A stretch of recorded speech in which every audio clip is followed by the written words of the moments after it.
Celebrating the UN Refugees Day is a great opportunity to raise awareness of the challenges that the refugees are facing. But also it's an opportunity to show the achievements that has been taking place on this area this year.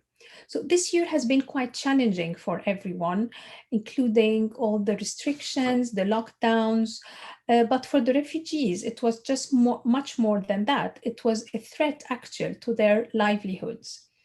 This year, the UN CHR theme is about Together We Heal, Learn, and Shine. And this is a great theme because it means a better inclusion of the refugees in the communities so that they can access the health services, meaning they can access medication, they have a fair share of the vaccination.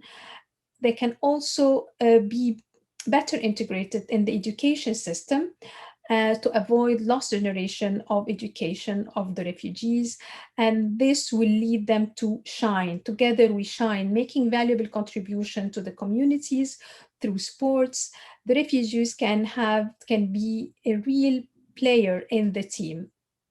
The South Mediterranean region hosts one of the largest number of refugees in the world.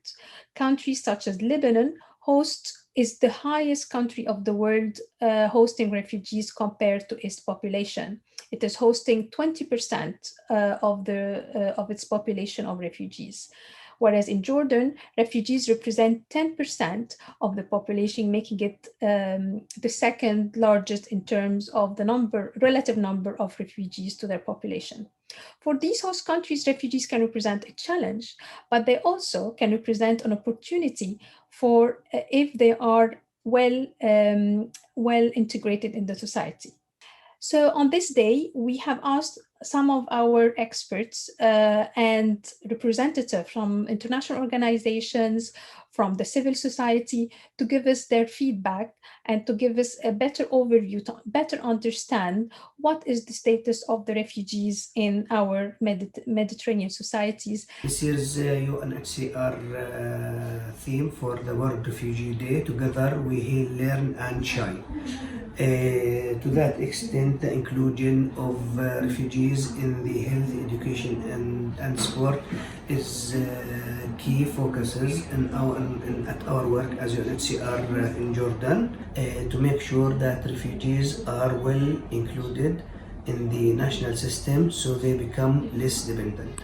Of course, refugees came with a wealth of experience and skills, so rather having them recipients of assistance, their expertise and skills can be utilized in a very structured manner through engaging them in the economic activities so they can contribute and benefit from the economy at large. A vast majority of refugees are daily workers, and this entails that the impact of the pandemic made it hard to them to find the means to cater for their day-to-day needs. In this regard, UNHCR, through its communication with community structure, were able to identify the community needs and the priorities and respond accordingly, where more than 56,000 families were assisted. Our work with refugees is done through a structured dialogue where we have a network of community support committees comprising of more 160 volunteers, host community members and refugees from all nationalities. Our endeavor is to put the refugees in the driving seat of all community action, so they are not recipients to the assistance, rather they are active participants. To heal, learn and shine, improving inclusion is essential. In terms of refugee inclusion, which is the extent to which refugees have been included in Jordanian society, both in terms of their legal standing as well as their daily experiences, we realize that many challenges are overlooked.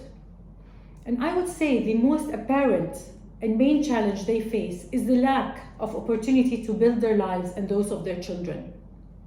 To be able to do that, there is a need for a revolution in job creation. Today's jobs are not only hindered by the needs of the fourth industrial revolution, but also the recession caused by the pandemic and the shift towards green transition, green jobs, and green technology. As a whole, our message to the host community, to the international community, and the private sector is that refugees and the local population will live in hardship if they do not meet those new needs of the economy. Many refugees are educated and talented, but their talents are being wasted, and these talents will need a revolution in new skills that would meet the new market needs. Therefore, to access jobs, there's a need to direct youth towards lifelong learning, as well as the key jobs of tomorrow, such as green economy, data and AI, engineering, and product design. At the same time, not only jobs need to change, but also the surrounding flexibility around those jobs need to change in terms of working remotely, part-time, or having flexible hours. This will contribute to the entry of women and youth, as well as people with disabilities and people who have mobility restrictions. On a positive note, the proportion of refugees with COVID-19 has remained low at 1.6% compared to 3% among the general Jordanian population. Yet Jordan has become one of the first countries to start COVID-19 vaccinations for refugees. Refugees will only be a burden if they do not access good education, good health, and appropriate jobs. Only if they do, they will be able to integrate, contribute to the labor force, and to the society's well-being. The COVID situation has imposed a reality and a fact for us to identify how important the healthcare and healthcare system is for refugees in specific. Education as well, noting how much the education national systems was impacted with the pandemic. And of course, SHINE, which is an indicator to support refugee youth for enhancement and development and using their skills and capacities, noting that in Jordan, almost close to 50% of the refugee population are children and youth. UNHCR provides protection and humanitarian support to 750,000 refugees in Jordan, among which are Syrians, Iraqis, Yemenis, Somalis, and 45 other nationalities. Throughout the One Refugee approach, UNHCR Jordan office ensures decreasing any differences in applying those protection and humanitarian services based on nationalities. In Jordan specifically, refugees access national education systems. In 2020, the world turned into digital education and provided digital learning opportunities. Despite the different efforts by government, private sector, civil society, UN agencies, and donors to support this new digital education system and platform, refugees remained excluded and left out. This situation has also impacted refugee and host community students, such as digital divides, learning losses. It also affected and impacted their well-being, their psychosocial well-being. It also impacted the rates of the dropouts and also increased child protection risks, such as child labor, violence, and child marriages as well. Back to the digital divide. According to our statistics, refugee students were almost 50% less likely to access digital platforms and also their access to connectivity, internet, and equipment specifically was quite limited, which resulted in their digital exclusion. In response to that, the Ministry of Education, the Ministry of Higher Education in Jordan, together with donors, UN agencies, civil society, have put a plan in place, which is the Education During Emergency Strategic Plan that ensures an inclusive, equitable access to education for all learners in Jordan, including refugees, which is certainly aligned to the Education Strategic National Plan.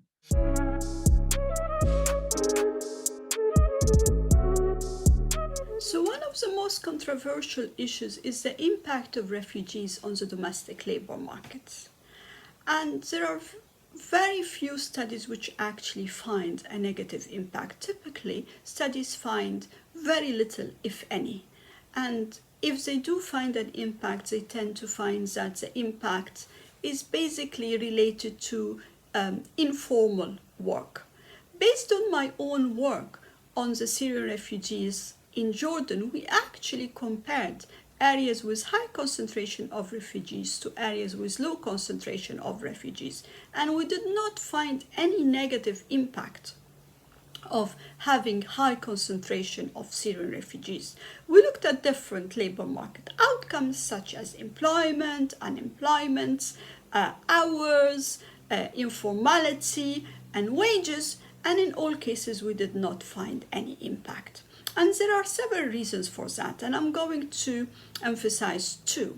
The first one is that typically, as a society hosts more people, as we have an influx of people, those people also demand more goods, demand more services, and therefore this leads to more job creation. In addition, in the case of Jordan, the inflow of foreign aid also did help to create more jobs and to create more services. The most important question which policymakers are thinking about is how to integrate refugees, especially if we're talking about long term. And the first important aspect would be to integrate refugees in the labor market, to make sure that refugees have access to the labor market and have access to decent jobs, because this is how they would look after themselves, and also this is how they would contribute to the host community. Doing that, at the same time, one needs to realize that it could be that the host community and vulnerable people in the host community might feel uneasy and might actually feel unwelcoming towards influx of refugees. And this is why it is important not to forget the host communities, but to also help the host communities to build this trust towards refugees.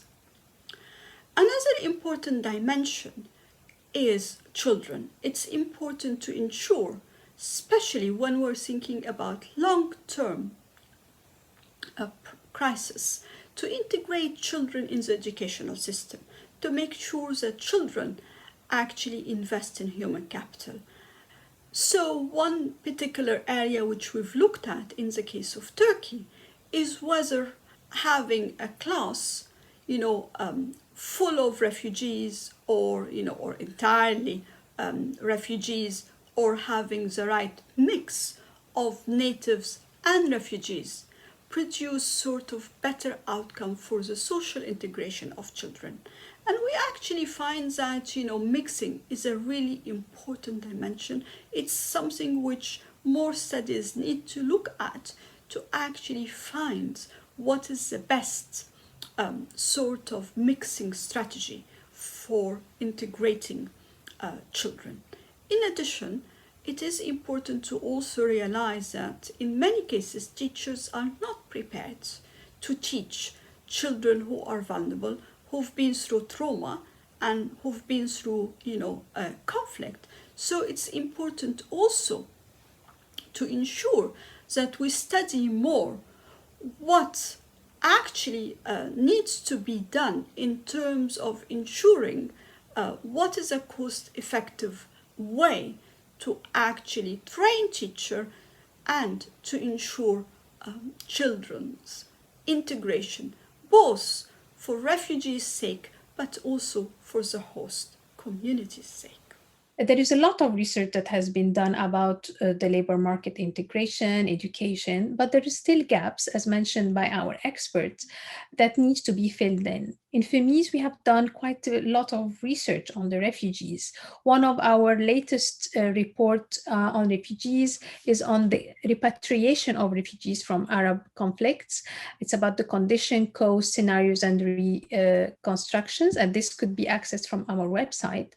This talks about in the hopefully scenario where these refugees will be able to return back to their communities. However, and it looks like there is a long term before they are able to do so, and in the meantime they need to live in the host communities where they are, and the best way for them to have a good welfare, to have a good life, is to be integrated as part of the society, despite the big challenges that this will offer.